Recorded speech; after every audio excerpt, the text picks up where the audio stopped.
Assalamualaikum warahmatullahi wabarakatuh. Apa kabar Anda demi semua? Kali ini kita bertemu lagi dan kita akan membahas tentang sistem gerak manusia part 3 atau bagian terakhir dari sistem gerak manusia. Pada pertemuan kali ini kita akan membahas tentang otot dan kelainan serta penyakit pada sistem gerak manusia.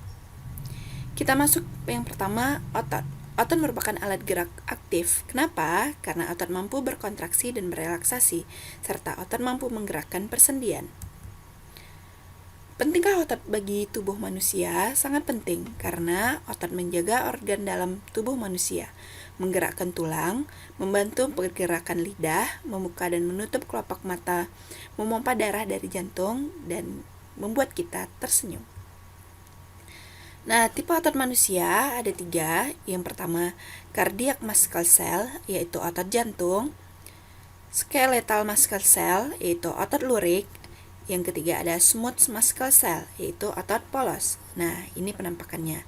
Otot lurik berada di sekitar rangka kita, lalu otot jantung pasti berada di jantung, dan otot polos berada di organ dalam tubuh manusia.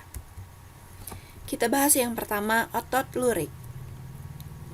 Otot lurik, ciri-cirinya berbentuk silinder. Silinder itu seperti tabung ya, seperti ini. Dan berinti banyak dan tidak bercabang. Nah, intinya banyak nih, yang kuning-kuning ini adalah intinya.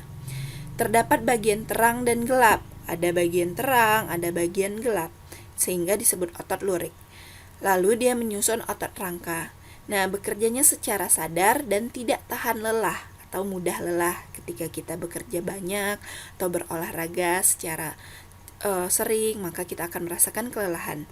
Nah, ini adalah penampakan otot lurik atau otot rangka.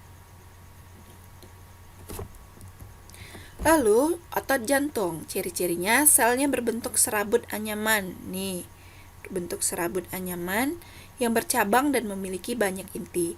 Hampir sama dengan otot lurik ya, cuma dia bercabang nih, ada cabangnya di sini. Bekerjanya secara tidak sadar dan sangat tahan lelah. Contohnya tidak sadar apa? Ketika kita tidur, jantung kita tetap bekerja. Nah, hanya terdapat pada organ jantung. Nah, ini dia. Bercabang. Lalu otot polos atau otot tidak sadar, ciri-cirinya berbentuk gelendong. Nah, gelendong itu seperti ini ya, serta berinti satu. Bekerjanya secara tidak sadar, biasanya menyusun sebagian organ dalam, misalnya ginjal, uterus, organ pencernaan, organ pernapasan, dan iris mata. Nah, ini dia penampakan otot polos. Nah, berikut misajikan perbedaan otot lurik, otot polos, dan otot jantung. Perbedaannya ada di bentuknya, ada di jumlah inti sel, ada di cara kerja, dan gerak ketahanan manusia. Anda bisa pelajari sendiri ya.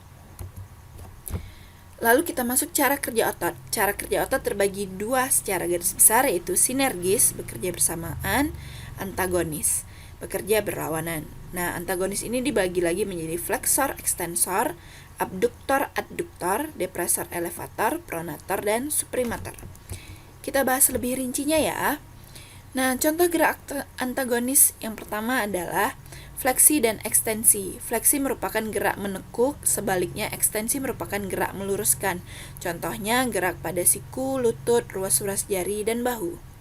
Lalu ada adduksi dan abduksi. Dan ada elevasi dan depresi.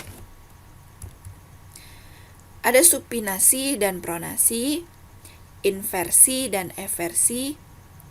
Lalu ada kerja otot secara sinergis, yaitu bersamaan. Nah, kita masuk ke kelainan. Yang pertama, kelainan tulang. Kelainan tulang pertama adalah rakitis, kekurangan vitamin D sehingga tulang mudah rapuh. Kaki orang dewasanya berbentuk seperti ini. Ini berbentuk O, ada juga yang berbentuk X. Lalu ada folio, yaitu disebabkan oleh virus yang menyebabkan kelumpuhan. Ada hidrosefalus, pembesaran rongga otak. Lalu mikrocephalus, pertumbuhan tulang tengkoraknya akibat kekurangan zat kapur. Lalu ada osteoporosis, karena terhambatnya penyerapan bahan tulang, yaitu kalsium. Nah, kelainan tulang yang selanjutnya adalah patah tulang. Patah tulang fraktura itu patah tulang sederhana seperti ini. Lalu ada green streak atau kita sebut retak tulang.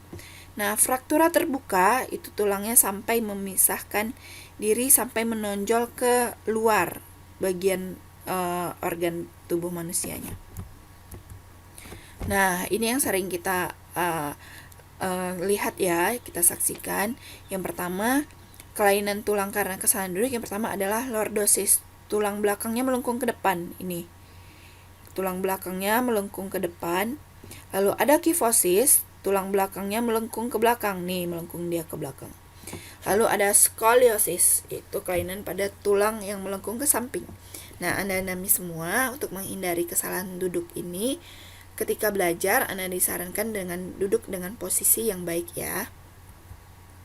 Lalu kelainan pada sendi, yang pertama ada dislokasi, ada kesleo, ankilosis, dan artritis atau peradangan pada sendi, biasanya terjadi pada lansia.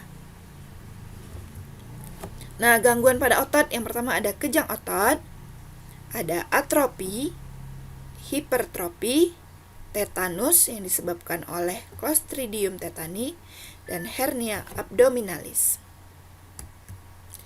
Nah, demikianlah pelajaran kita hari ini. Ini adalah materi terakhir tentang sistem gerak manusia. Jangan lupa dicatat hal-hal pentingnya ya. Misalkan periksa nanti buku catatan Anda. Dan demikianlah pertemuan kita kali ini. Terima kasih atas perhatiannya. Assalamualaikum warahmatullahi wabarakatuh.